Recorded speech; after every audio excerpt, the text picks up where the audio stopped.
Penduduk Majapahit di masa lalu ternyata memiliki kebiasaan unik yang mencerminkan kekayaan budaya mereka. Dalam catatan petualang Tionghoa, Ma Huan, kita dapat mengintip kehidupan sehari-hari mereka yang begitu menarik. Masyarakat Majapahit sangat menghargai kepala mereka, dan menyentuh kepala bisa mengundang reaksi serius. Tidur sambil duduk adalah kebiasaan tidur yang unik, tanpa tempat tidur atau dipan. Saat makan, mereka tak menggunakan sendok atau sumpit, melainkan mencuci mulut dengan seksama sebelum mengambil nasi dengan tangan. Ritual mengunyah pinang dengan daun sirih dan limau menjadi bagian integral dari kehidupan sehari-hari. Menariknya, saat menjamu tamu, bukan minuman yang ditawarkan, tetapi pinang, menunjukkan nilai-nilai tradisional yang kaya di tengah masyarakat Majapahit. Catatan Ma Huan juga mencerminkan bahwa budaya Jawa, termasuk upacara perkawinan dan sistem penguburan, menjadi perhatian khusus dalam catatannya. Ketika Ma Huan mengunjungi Majapahit, ia menyaksikan kemegahan istana sang raja, dikelilingi tembok setinggi lebih dari 9 meter dan panjangnya lebih dari 90 meter. Istana tersebut memiliki gerbang 2 lapis yang terjaga dengan baik.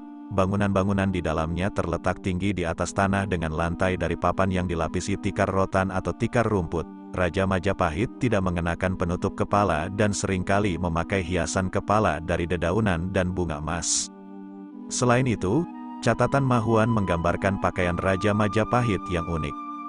Raja tidak menutupi tubuh bagian atasnya, sementara bagian bawahnya dilapisi 1 atau 2 kain berbunga-bunga. Penggunaan selendang untuk mengencangkan sarung menjadi ciri khas, menambah keunikan gaya berpakaian mereka. Raja Majapahit juga terkadang terlihat mengendarai gajah atau duduk di atas kereta yang ditarik oleh sapi, membawa senjata seperti pisau pendek yang disebut sebagai pulak. Dalam catatan Ma Huan, mungkin merupakan bentuk dari senjata tradisional Jawa, seperti keris. Dengan begitu banyak detail yang menarik, catatan Ma Huan, Yingya Senglan, membuka jendela menuju kehidupan yang penuh warna dan kaya budaya di dalam kerajaan Majapahit. Pada zaman kejayaan Majapahit, gaya hidup dan kebiasaan masyarakatnya sungguh unik dan menarik. Para pria di kerajaan ini dikenal dengan gaya rambut tergerai mereka, sementara para perempuan elegan dengan gaya sanggul yang anggun. Namun, keunikan mereka tidak hanya terbatas pada penampilan, melainkan juga mencakup gaya berpakaian dan senjata yang digunakan. Dalam kesehariannya, warga Majapahit mengenakan semacam mantel dan kain yang melingkupi bagian bawah tubuh mereka. Tak hanya itu, setiap pria di Majapahit membawa senjata khas bernama pulak, yang dijepitkan di ikat pinggang mereka. Uniknya, senjata ini bukan hanya milik kaum dewasa, bahkan anak-anak berusia 3 tahun pun turut membawa senjata serupa. Senjata ini memiliki desain yang sangat indah dengan garis tipis dan bunga keputihan, terbuat dari baja terbaik, dan memiliki gagang yang mewah dari emas, kula badak, atau gading gajah. Keindahan senjata ini tidak hanya terletak pada bahan-bahannya, tetapi juga pada detail ukiran wajah manusia atau setan yang dibentuk dengan sangat teliti. Rumah tempat tinggal penduduk Majapahit juga mencerminkan keunikan budaya mereka. Rumah-rumah ini dialasi jerami dan dilengkapi dengan ruang penyimpanan berbahan batu setinggi sekitar 1 meter. Tempat penyimpanan inilah tempat mereka biasanya duduk, mencerminkan kebiasaan dan pola hidup mereka sehari-hari. Namun, kehidupan di Majapahit tidak selalu harmonis. Kesopanan sangat dihargai di kerajaan ini, terutama terkait dengan kehormatan kepala. Sentuhan atau pertikaian kecil dalam berdagang dapat segera berubah menjadi pertarungan sengit, di mana senjata pulak menjadi penyelesaian masalah yang efektif. Jadi permasalahan ini kan diselesaikan dengan kekerasan, seperti yang dicatat oleh Ma Huan, salah satu penulis yang menceritakan tentang Majapahit. Yingya Senglan, karya Ma Huan, menjadi sumber berharga yang mengungkapkan kehidupan sehari-hari di Majapahit. Meskipun bukan bagian dari sejarah resmi kerajaan, karya ini memberikan wawasan mendalam tentang budaya, kehidupan sehari-hari, upacara perkawinan, dan sistem penguburan orang Jawa. Seorang peneliti, Nurni Wahyu Wuryandari, menyoroti ketelitian Ma Huan dalam mencatat berbagai aspek kehidupan Jawa. Dia mengungkapkan bahwa Ma Huan secara teliti mengamati kota-kota penting di Jawa, seperti Tuban, Gresik, dan Surabaya, yang menjadi tempat-tempat berlabuh pertama di daerah pesisir. Kota-kota ini, bersama dengan Majapahit, menjadi saksi kegemilangan masa itu, mencerminkan pentingnya kota-kota tersebut dalam sejarah Majapahit yang kaya akan kebudayaan dan perdagangan. Berdasarkan laporan Yingya Senglan, mata uang Tiongkok yang beredar di Majapahit ternyata berasal dari berbagai dinasti. Menariknya, ekskavasi di Trowulan pada tahun 1976 sampai tahun 1988 mengungkapkan keberadaan mata uang tembaga Tiongkok, terutama dari dinasti Tang dan paling melimpah dari dinasti Sung. Namun, keberadaan picis sebagai mata uang tidak dapat dipastikan pada awalnya. Catatan Chow Ju Kua pada abad ke-13 Masehi menyatakan bahwa mata uang tembaga Tiongkok pada masa itu lebih sering ditukar dengan rempah-rempah daripada sebagai alat pembayaran. Seorang arkeolog bernama Supratikno Raharjo dalam bukunya, Peradaban Jawa, menyimpulkan bahwa pada saat itu, mata uang tembaga seolah menjadi komoditas yang dapat diperoleh melalui sistem barter.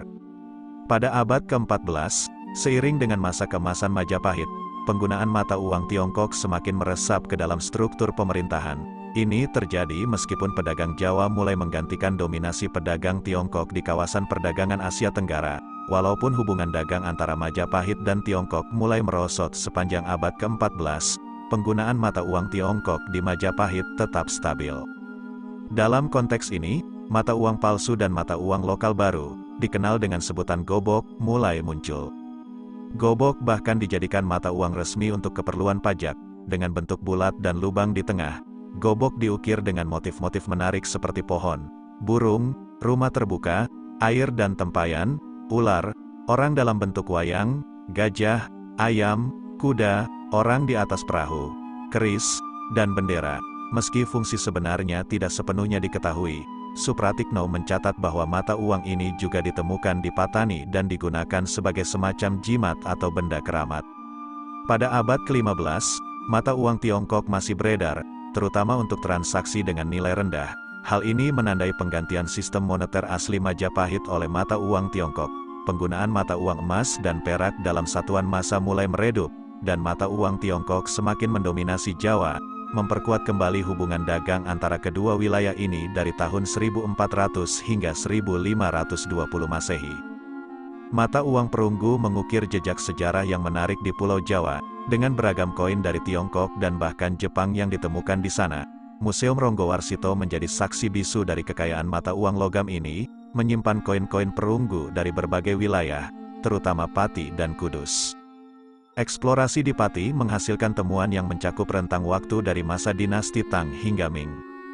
Mulai dari masa pemerintahan Kaiyuan pada tahun 713 M hingga Yongla pada tahun 1404 sampai tahun 1424 M, dan di antara keduanya, mata uang dari periode Sung Utara, Dagi, Jepang, Sung Selatan, dan Yuan turut ditemukan. Sung Utara, dengan jumlah terbanyak mencapai 305 keping, menjadi puncaknya, diikuti oleh Ming, 142 keping, Tang, 49 keping, Song Selatan, 11 keping, dan Dagi, 1 keping, dari masa Kekaisaran Jepang. Sementara itu, di Kudus, temuan mata uang perunggu merentang dari masa Tang pada Kekaisaran Kaiyuan hingga Sung Selatan pada masa Kekaisaran Qing Yuan, tahun 1195 sampai tahun 1200. Jumlah terbanyak berasal dari masa Sung Utara, 27 keping, diikuti masa Tang, 19 keping, dan Sung Selatan, 3 keping. Meskipun temuan ini tidak melalui penggalian arkeologis, melainkan ditemukan dalam sebuah tempayan Tiongkok dari dinasti Tang, keberadaannya mungkin menandakan peran lebih sebagai benda pusaka untuk upacara daripada mata uang sehari-hari. Distribusi mata uang perunggu Tiongkok di Jawa mencakup wilayah pedalaman dan pesisir, dengan Jawa Timur menjadi daerah dengan temuan terbanyak. Selain itu, jejak mata uang besi juga dapat dirasakan dalam sejarah Jawa kuno.